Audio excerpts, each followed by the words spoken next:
कुछ खास मेहमान हमारे साथ यहाँ मंच पर मौजूद रहेंगे। अमन बंसल जी, आप प्लीज मंच पर आएं। प्रीति डोंडियाल जी, आप भी प्लीज मंच पर आएं। वीसी हैं देवभूमि यूनिवर्सिटी से, जिनके साथ अगले पैनल में एजुकेशन सेक्टर को लेकर हम डिस्कशन करने वाले हैं। अमन बंसल जी, आप प्लीज मंच पर आएं, और साथ ही प्रीति डोंडियाल जी, आप भी प्लीज मंच पर आएं। अगले पैनल में कुछ और खास पहलुओं पर हम चर्चा करने जा रहे हैं। सॉरी, प्रीति कोठियाल जी इस वक्त हमारे बीच यहां पर मौजूद हैं। उन्हीं से इस पैनल के जरिए आगे हम चर्चा करेंगे। मेरे सहयोगी कुंदन, आप भी प्लीज मंच पर आएं, जो इस खास पैनल को मेरे साथ आगे बढ़ाएंगे। उत्तराखंड में एजुकेशन सेक्टर पर हम तमाम सवाल जानने की कोशिश, यहां से उन सभी के जवाब जानने की कोशिश करेंगे। देवभूमि यूनिवर्सिटी से दोनों खास मेहमान हमारे साथ यहां पर मौजूद रहेंगे।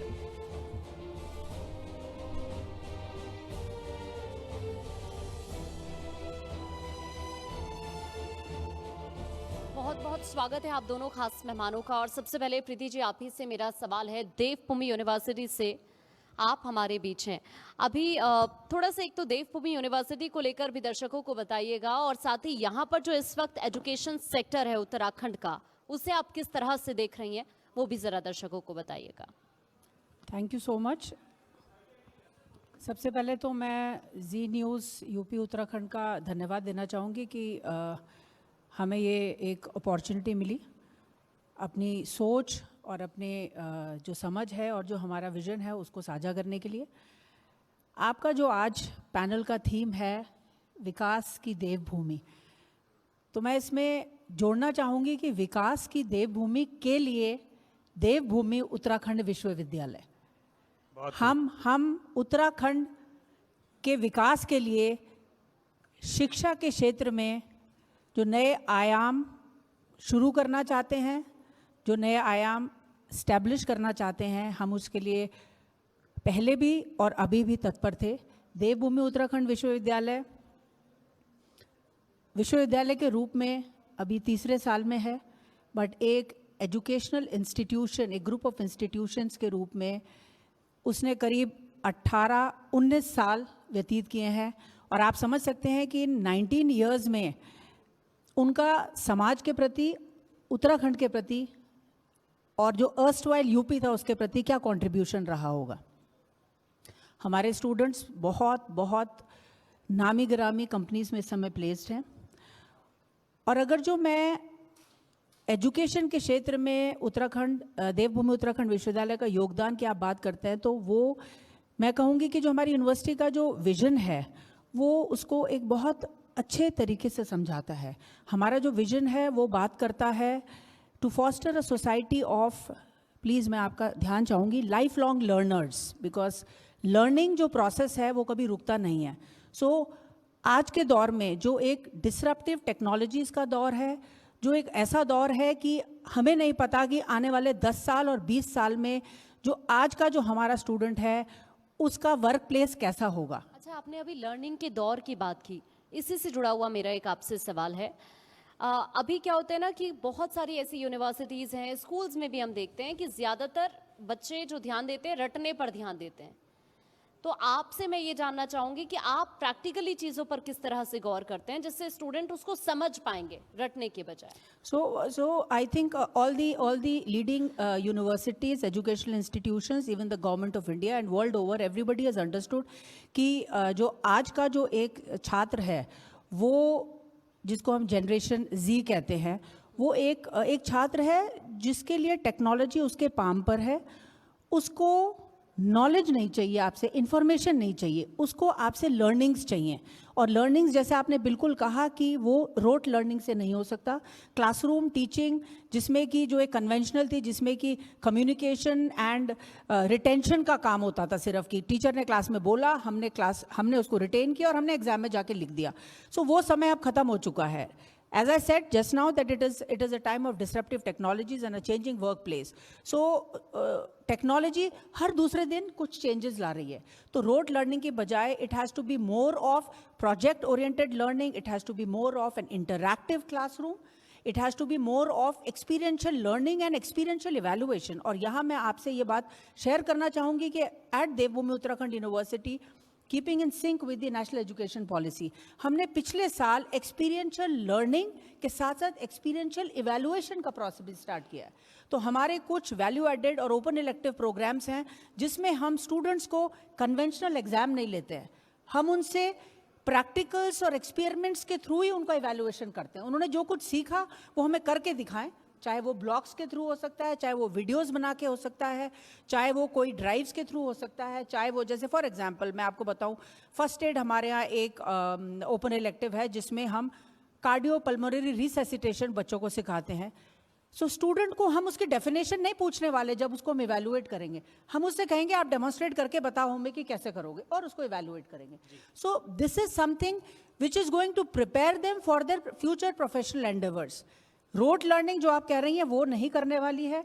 सो यूनिवर्सिटी, देवभूमि उत्तराखंड यूनिवर्सिटी इस चीज़ को आई थिंक बखूबी समझ गया है जैसे यूनिवर्सिटी बनी, और हमने अपने करिकुलम सिलेबस में ये सब चीज़ें इनकॉर्पोरेट करी है, जिससे कि हमारा जो स्टूडेंट है जो आज से 4 साल बाद पास आउट होकर निकलेगा तो वो समझेगा कि what is life long learning, how can I employ what I have learned in my class to my professional endeavours. जो मैंने सीखा वो मैं अपने काम में, अपने वर्क में कैसे उसको एम्प्लॉय कर सकता हूँ। बहुत जरूरी भी है हर एक स्टूडेंट बिल्कुल, के लिए। बिल्कुल, आपसे मेरा सवाल है, being a VC, I would like to add on this.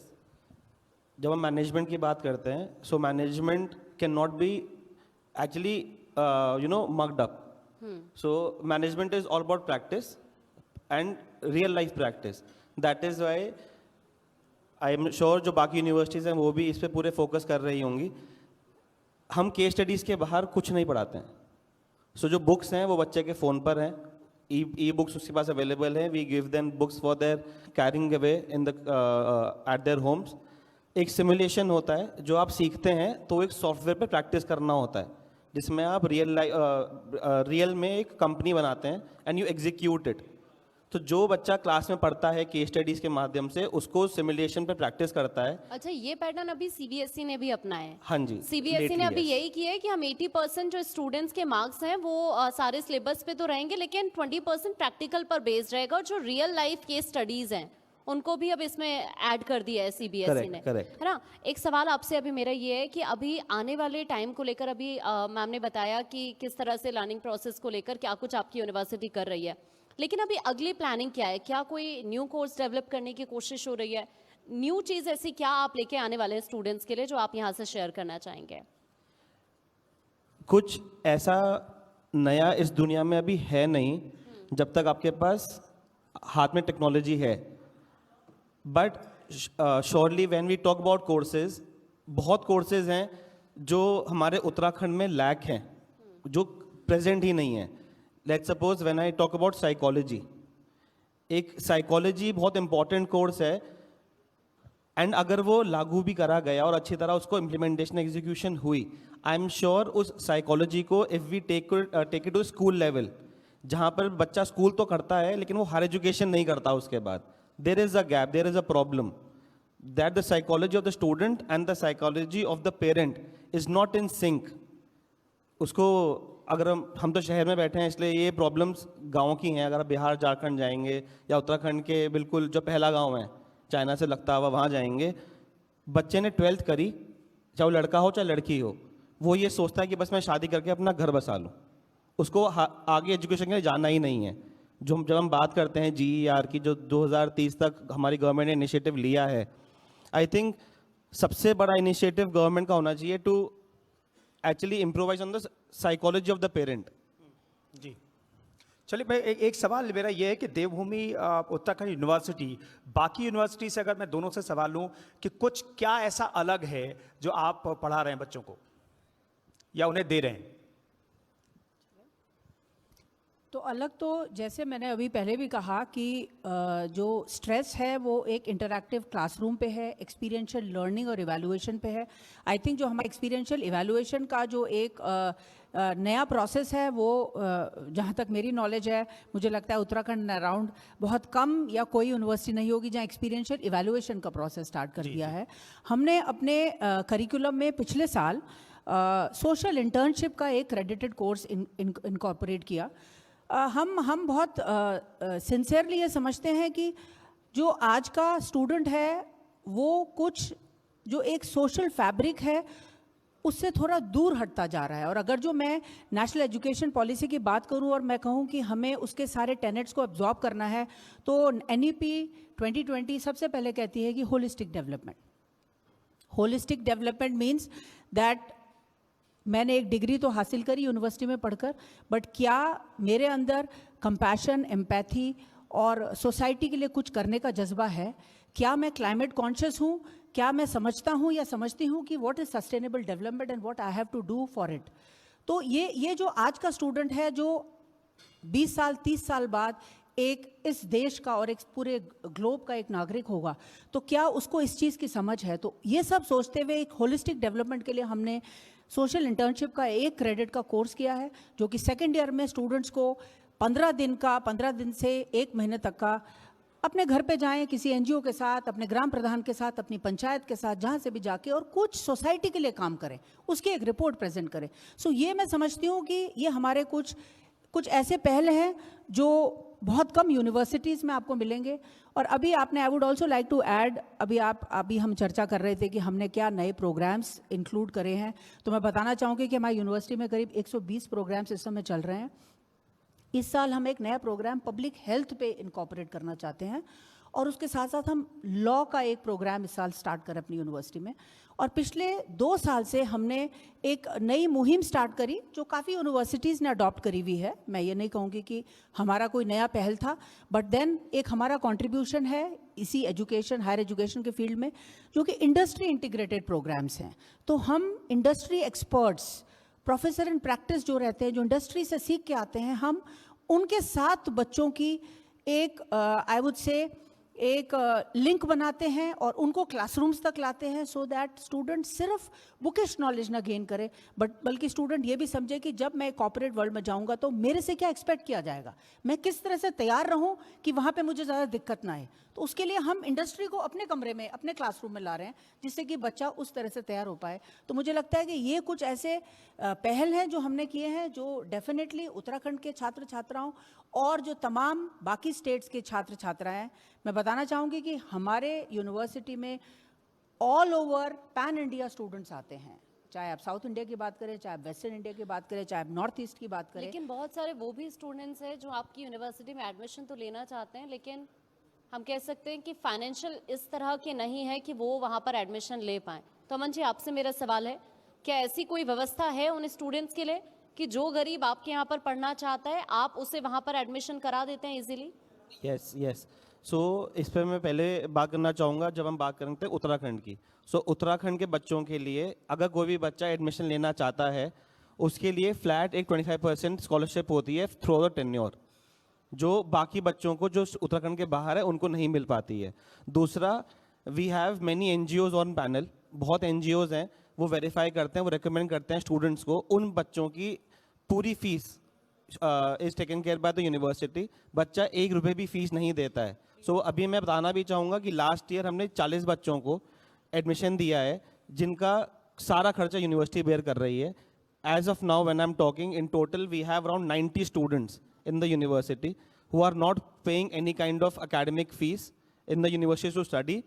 They are meritorious students अपनी 10th में 12th में, और उनकी आर्थिक जो स्थिति है वो बहुत अच्छी नहीं है। अगर आप मानेंगे तो शायद महीने का उनका जो इनकम होगी पेरेंट्स की या फैमिली की, वो 12-15 हज़ार से ऊपर की नहीं होगी। दैट इज़ वाई यूनिवर्सिटी ने पूरा उनको सपोर्ट करके पूरा उनका खर्चा जो अकेडमिक्स का होता है वो अपने शोल्डर्स पे लिया है। देवभूमि उत्तराखंड यूनिवर्सिटी से हटकर के मैं सवाल लेना चाहता हूँ, चूंकि ऐसे मन से बहुत अच्छे मैसेजेस जाते हैं, तो आप शिक्षा के क्षेत्र से जुड़े हुए लोग हैं, बच्चों पर स्ट्रेस बहुत है, प्रेशर भी बहुत है, जिसे कम करने की कोशिश हो रही। प्रधानमंत्री भी हर साल बच्चों से डायरेक्टली बात करते हैं, उनके सवालों का जवाब देते हैं।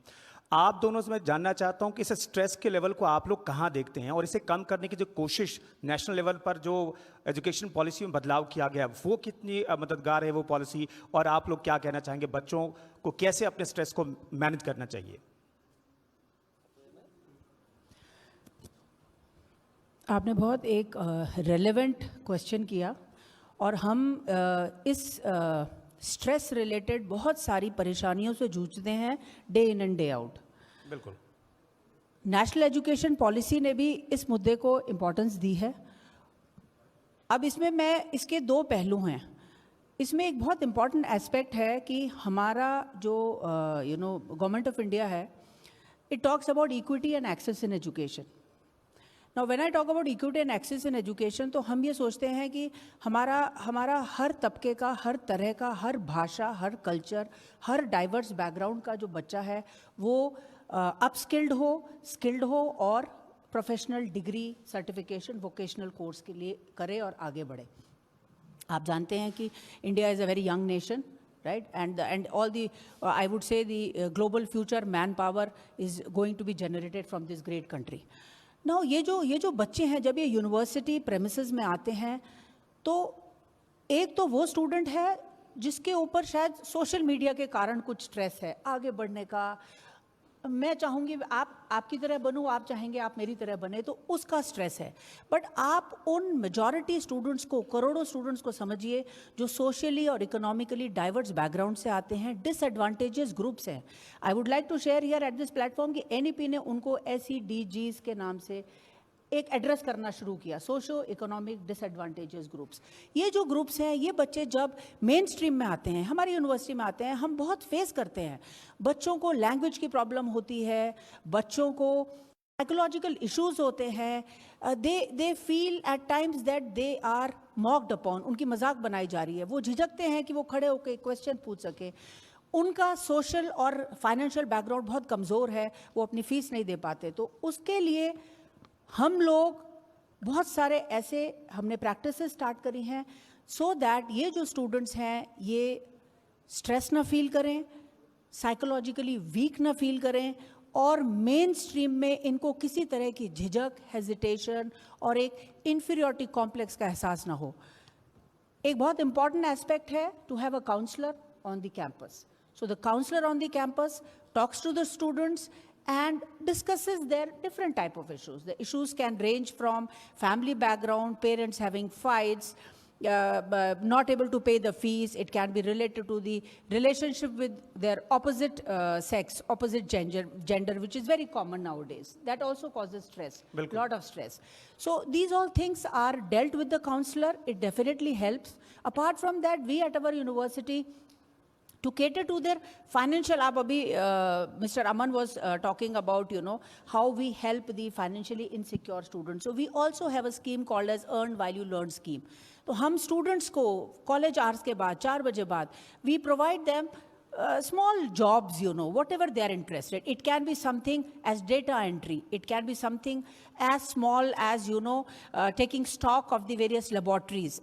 डिपेंडिंग अपॉन उनकी क्या खासियत है, वो क्या काम कर सकते हैं एज अ कंप्यूटर ऑपरेटर, और हम उनको पर आवर के हिसाब से we pay them amount. And I tell you, एक स्टूडेंट अगर जो महीने में 22 से 24 दिन शाम को 2-2.5 घंटे काम करता है तो आराम से महीने में 8-10 हज़ार रुपये कमा लेता है, और कुछ नहीं तो अपना पॉकेट मनी तो कमा ही लेता है, अपने पेरेंट्स से वो पॉकेट मनी नहीं मांगता।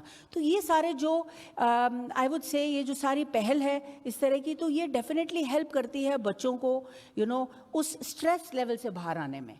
और उसके साथ हम एक और बड़ा इंपॉर्टेंट चीज़ करते हैं, we have class mentors, student mentors. So these mentors again talk to the student. They are teachers, but they mentor the students, talk to them and understand their problems. It can be anything. एक दिक्कत ये है कि Hindi belt वाले जो student हैं English में बहुत अनकंफर्टेबल होते हैं, लेकिन आज बात हो रही थी उत्तराखंड गवर्नमेंट की पहल कर रही है, बाइलिंगुअल बुक्स लॉन्च करने जा रही है। इसे आप कैसे देखते हैं? और केंद्र सरकार ने बाकी जो MBBS की पढ़ाई भी अब हिंदी में हो सकती है, आप किसी भी लैंग्वेज में, आप क्षेत्रीय लैंग्वेज उसमें होती है, ये कितना हेल्पफुल है? और आपकी यूनिवर्सिटी इस क्षेत्र में बाइलिंगुअल कोर्सेज के लिए, जहाँ पर इंग्लिश में डोमिनेट करते हैं स्टूडेंट, अगर वो ऊपर आगे जाते हैं, तो वहाँ पर आप लोग बाइलिंगुअल क्या कुछ कर रहे हैं? हिंदी में क्या उन्हें सारी चीजें प्रोवाइड कराई जाती हैं? Hindi, you can please. Hindi Hindi तो अभी जो एट प्रेजेंट जो मोड ऑफ कम्युनिकेशन है, because we have lot of programmes which are council driven programmes, nursing, pharmacy, medical, ये सब काउंसिल ड्रिवन प्रोग्राम है। तो काउंसिल हमें जो गाइडलाइंस देता है मोड ऑफ कम्युनिकेशन, तो at least the question paper will be set in that language and answering also has to be in that language. But yes, जो आपने बोला ये बड़ी एक relevant, आज के समय बहुत relevant topic है। Again मैं कहूँगी कि जो गवर्नमेंट ऑफ इंडिया का इनिशिएटिव है कि 2035 तक हमारा GER जो है वो 50% हो जाना चाहिए, तो वो उसमें एक बहुत बड़ा चैलेंज होगा। अगर जो मुझे 50% करना है, मतलब मैंने 3.5 करोड़ सीट भरनी है, तो अगर जो मुझे ऐसा करना है तो मुझे ये देखना पड़ेगा कि मैं वर्नाक्युलर में बच्चों को पढ़ाऊँ, मैं बंगाली में, हिंदी में और उड़िया भाषा में और तेलुगु भाषा में बच्चों को पढ़ाऊँ। तो उसके लिए आज के समय में हमारे यहाँ तो हम क्लासरूम में, specially in first year, we see to it that हम एजुकेशन जो इम्पार्ट करते हैं, the teaching learning process has to be bilingual in first year. But gradually जब हम सेकेंड और थर्ड ईयर में आते हैं तो हम थोड़ा सा फोकस करने लगते हैं कि आपने इंग्लिश में ही समझना है, क्योंकि आपने इंग्लिश में ही एग्ज़ाम देना है। यहाँ पे मैं ये कहना चाहूँगी कि specially for engineering programmes and other, AICTE ने एक लॉन्च किया है एक प्लेटफॉर्म अनुवादिनी। वहाँ पे आप जिस सेगमेंट ऑफ योर बुक और your whatever software you have, you want to get it translated in your language, that can get translated. So we sensitise students towards such software platforms, so that वो अपना जो भी समझना चाहें तो वो translate करके उसको समझ सकते हैं, उनको ईजी हो जाएगा, right. But then yes, it is a very relevant issue, और ग्रेजुअली हमें वर्नैक्युलर की तरफ जाना ही पड़ेगा। हमें ये देखना पड़ेगा कि हम बच्चों को उनकी प्रिफर्ड भाषा में पढ़ाना शुरू कर दें, अगर जो हम चाहेंगे कि हर बच्चा स्किल्ड हो और हर बच्चे के पास एक वोकेशनल और प्रोफेशनल डिग्री हो। Moreover, the university is also giving a bridge course which happens before the admission. So अगर बच्चे ने एडमिशन ले लिया है and reporting happens to be in the month of August, उसके स्टार्टिंग के 3 महीने में, and even before reporting to the university is providing a bridge course which happens in English, ताकि जो बच्चा इंग्लिश में कंफर्टेबल नहीं है, वो एक्चुअली हिंदी बेल्ट से आया है, उसकी प्रॉपर जो एजुकेशन है 12th तक हिंदी में हुई है।